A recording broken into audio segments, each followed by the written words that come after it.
ងខ្ញុំឆិតសុជាតារួមជាមួយសិល្បករសិល្បករនីទាំងអស់ជំនួសមកឲ្យលោកម៉ៃសាមេតចាងវាងផលិតកម្ម SM សូមលំអោនកាយគោរពសម្ដេច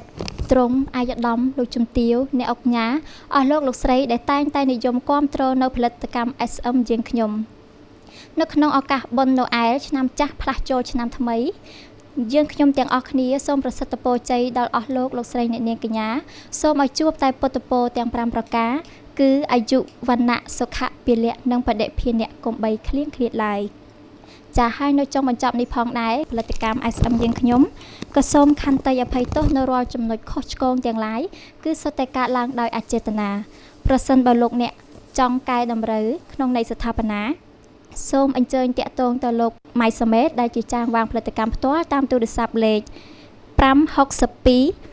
841 16និង16ឬ562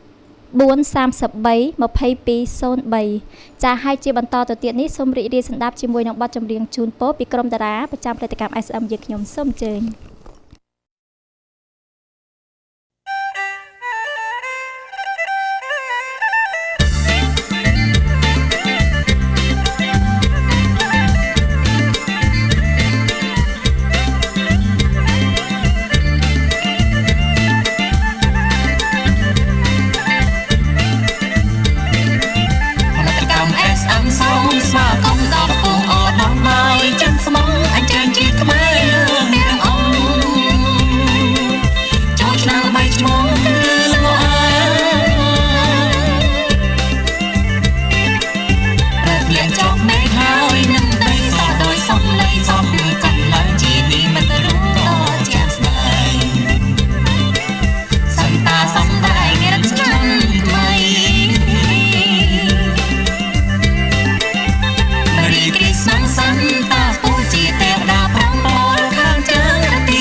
អំណោយពេញដៃចែក